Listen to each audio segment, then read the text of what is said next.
उपवासाची साबुदाणा बर्फी बघणार आहोत। ही बर्फी बनवायला अगदी सोपी आहे आणि घरातल्या 2 ते 3 गोष्टींपासून तुम्ही ही एकदम सॉफ्ट तोंडात टाकताच विरघळणारी अशी बर्फी बनवू शकता। फक्त आणि फक्त 2 चमचे तुपामध्ये एकदम मऊ लुसलुशीत आणि अगदी खव्याच्या टेस्टची ही बर्फी तयार होते। अजिबात तुम्हाला इथे खव्याचा वापर करायचा नाही आहे किंवा मिल्क पावडरसुद्धा मी याच्यामध्ये घातलेली नाही आहे, तरीसुद्धा एकदम सॉफ्ट होते आणि तोंडात टाकताच विरघळते। चला तर मग सुरुवात करूया। तर सगळ्यात अगोदर गॅसवरती आपण एक पॅन ठेवलेला आहे आणि त्याच्यामध्ये मी इथे पाऊण कप म्हणजे 3/4 कप कुठलीही एखादी घरातली वाटी घ्या आणि त्यांनी सगळी मापं घेतली तरीही चालतील। तर पाऊण कप म्हणजे 3/4 कप मी इथे घेतलेला आहे कच्चा साबुदाणा आणि 1/4 कप म्हणजे पाव कप घेतलेले आहे शेंगदाणे। त्यासोबतच आपण साबुदाणा आणि शेंगदाण्यासोबतच अजून एक गोष्ट याच्यामध्ये ॲड करणार आहोत, ते म्हणजे पाव कप काजू। तर काजूच्या ऐवजी तुम्ही इथे बदाम वापरू शकता, पण काजूमुळे जास्त छान चव येते या बर्फीला। कारण जशी आपण काजू कतली वगैरे खातो एकदम सॉफ्ट तशाच पद्धतीची ही बर्फी तयार होते आणि उपवासाला अगदी 8 ते 10 दिवस टिकते सुद्धा, खराबही होत नाही। तर सुरुवातीला आपण गॅसची फ्लेम लो करून मस्तपैकी साबुदाणा, शेंगदाणे आणि काजू जे आहेत ते व्यवस्थितपणे 7 ते 8 मिनिटांपर्यंत छान मस्त मंद गॅसवरती भाजून घेणार आहोत।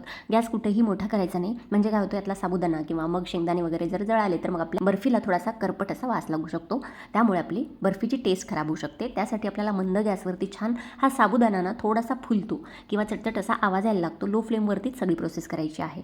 तर बघू शकता 7 ते 8 मिनिटं इथे झालेली आहेत। मस्तपैकी साबुदाणा थोडासा फुललेला आहे आणि आता खूप जास्त गरम आहे सगळं साहित्य, तर आपण एका डिशमध्ये काढून घेऊया। थोड्या वेळासाठी आपल्याला याला थंड होऊ द्यायचं आहे। तोपर्यंत गॅसवरती आपण एक दुसरी कढई ठेवलेली आहे आणि या कढईमध्ये आपण ज्या कपाने किंवा वाटीने सगळी मेजरमेंट घेतली होती ना, ज्या कपाने साबुदाणा मोजून घेतला होता त्याच कपाने आपण इथे 2 कप घालणार आहोत दूध। तर म्हशीचं दूध घ्या किंवा मग गाईचं घेतलं तरी चालेल, पण म्हशीच्या याच्यामध्ये फॅट कंटेंट जास्त असतो, त्यामुळे लवकर दूध आळायला किंवा घट्ट व्हायला मदत होते। तर मी इथे त्याच कपाने 2 कप घेतलेला आहे दूध आणि आता दूध आपल्याला आटवत वगैरे बसायची गरज नाही आहे। दूध गरम झालं की आपण याच्यामध्ये पाऊण कप घालणार आहोत साखर। जर तुम्हाला गोड कमी आवडत असेल तर इथे अर्धा कप साखर घातली तरीही चालेल। इथे पाऊण कप साखर घातलेली आहे। 2 कप दुधासाठी पाऊण कप साखर घालायची आहे। खूप जास्त सोपं प्रमाण आहे। खाली डिस्क्रिप्शन बॉक्समध्ये सुद्धा सगळं साहित्य इन्ग्रेडियंट किती घ्यायचे ते दिलेले आहेत। व्यवस्थितपणे साखर विरघळेपर्यंत आणि अजून 5 मिनिटांपर्यंत आपण मस्त हे जे दूध आहे ते उकळून घेऊया, म्हणजे थोडंसं दाटसर होतं। तोपर्यंत आपला जो साबुदाणा, शेंगदाणे आणि काजू आपण थंड होण्यासाठी बाजूला ठेवलेले होते ते सुद्धा आता थंड झालेले आहेत। गरम गरम असताना मिक्सरमध्ये बारीक ग्राइंड करायचं नाही, बऱ्याचदा मग काय होतं काजूमधून किंवा मग शेंगदाणे आहे त्यामधून तेल रिलीज होतं आणि मग याच्या गुठळ्या तयार होतात, साबुदाण्याची भरड राहते। तर एकदम छान फाईन होईपर्यंत तुम्हाला अशा पद्धतीने अजिबात त्याच्यामध्ये शेंगदाण्याचे किंवा साबुदाण्याचे दाणे किंवा जास्त जाडसर कण राहता कामा नये। तर ही जी पावडर आहे ती आपण तयार करून घेतली आहे। इथे दूधही मस्तपैकी दाटसर झालं आहे। 2 कप आपण दूध घातलेलं होतं, तर जवळपास हे 1.5 कप झालेलं आहे। थोडंसं मी आटवलं याला, त्यामुळे आपली बर्फी लवकर सेट व्हायला मदत होते। आता दूध इथे छान आटवून तयार आहे। दूध आपण बाजूला ठेवून देऊया, गॅसची फ्लेम बंद करूया। तोपर्यंत अजून एक काम आपल्याला करायचं आहे, ते म्हणजे आत्ता आपण जे मिक्सरमधून साबुदाणा, शेंगदाणे आणि काजूची पावडर तयार केलेली आहे ना, ती आपल्याला 2 मिनिटांसाठी अशा पद्धतीने तुपावरती भाजून घ्यायची आहे। म्हणजे उरला जो साबुदाण्यामध्ये थोडासा कच्चेपणा असतो तो सुद्धा निघून जातो आणि मस्त 2 चमचे तुपातच आपली ही अगदी तोंडात टाकताच विरघळणारी खव्याच्या टेस्टची ही साबुदाणा बर्फी तयार होते। तर तूप हलकंसं गरम झालं की आपण याच्यामध्ये ती जी पावडर आपण करून घेतलेली होती ती याच्यामध्ये घातलेली आहे। जर तुम्हाला इथे काजूचा वापर करायचा नसेल तर तुम्ही पाऊण कप इथे घ्यायचा आहे साबुदाणा आणि अर्धा कप घ्यायचे आहे शेंगदाणे। तर हे 2 साहित्य तर सगळ्यांच्याच घरामध्ये अवेलेबल असेल। जर ड्रायफ्रूट्स घालायचे नसतील तर स्किप केलं तरीही चालेल। आणि याच्यामध्ये आज आपण मिल्क पावडर घातलेली नाही आहे, खवासुद्धा घातलेला नाही आहे, तर अगदी कोणीही करू शकेल अशी ही उपवासाची रेसिपी मी आज तुमच्यासाठी घेऊन आलेली आहे। चवीला अप्रतिम लागते।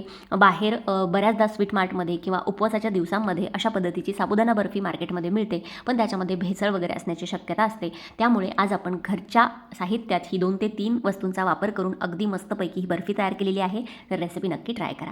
कलर बदलवू न देता मी मस्तपैकी 5 मिनिटांपर्यंत तुपामध्ये साबुदाण्याची, काजूची आणि शेंगदाण्याची पावडर भाजून घेतलेली आहे। मस्त तूप थोडंसं सुटायला लागलं, खमंग वास यायला लागला की आपण जे दूध आटवून ठेवलेलं होतं गोड दूध साखरेचं ते याच्यामध्ये मिक्स करून घेऊया। गॅसची फ्लेम लो करायची आहे। बऱ्याचदा दूध वगैरे सगळं मिश्रण गरम असल्यामुळे अंगावरती थोडेसे थेंब येऊ शकतात, त्यामुळे असं काळजीपूर्वक हे सगळं करायचं आहे। बघू शकता लगेचच साबुदाण्याने सगळं जे दूध आपण याच्यामध्ये घातलेलं आहे ते सोक करून घेतलं आहे। आणि हो, जर तुम्हाला अजून याचा रिचनेस किंवा जर याची टेस्ट वाढवायची असेल तर याच्यामध्ये पाव कप थोडासा तुपावरती परतलेला खवा घातला तरीही चालेल, अप्रतिम लागते चवीला। पण खवा वगैरे सगळीकडे लगेचच अवेलेबल नसतो, म्हणून मी याच्यामध्ये खवा घातलेला नाही आहे आणि मिल्क पावडरसुद्धा घातलेली नाही आहे। जर तुम्हाला मिल्क पावडर ॲड करायची असेल तरीसुद्धा तुम्ही दूध गरम असताना त्यामध्ये पाव कप मिल्क पावडरसुद्धा ॲड करू शकता। तर अजून आपलं जे मिश्रण आहे बघू शकता लगेचच कढई सोडू लागलेलं आहे. त्यानंतर मी अजून थोडंसं तूप घातलेलं आहे याच्यामध्ये, मस्त एक शाईन येते तूप घातल्यामुळे आणि अप्रतिम चवीची आपली ही साबुदाण्याची बर्फी जी आहे ती तयार होते. तर अशा पद्धतीने आता बर्फी कढई सोडू लागलेली आहे आणि हातावरची जर तुम्ही याची गोळी करून बघितली तर अजिबात हाताला सुद्धा चिकटत नाही आणि कढईसुद्धा सोडू लागते. याचा अर्थ आता आपली जी बर्फी आहे ती सेट होण्यासाठी हे जे मिश्रण आहे ते तयार आहे.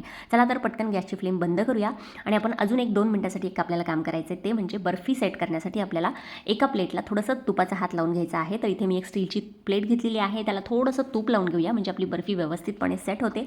तुम्ही घरातला कुठलाही ट्रे घेऊ शकता किंवा मग खाली बटर पेपर वगैरे लावला किंवा एखाद्या कुठल्याही अशा पद्धतीने डिशमध्ये जरी ही बर्फी थापून घेतली तरीसुद्धा आरामात निघते, अजिबात चिकटत नाही खाली. तर हे सगळं बर्फीचं मिश्रण आपण या तूप लावलेल्या प्लेटमध्ये घालून घेतलेलं आहे.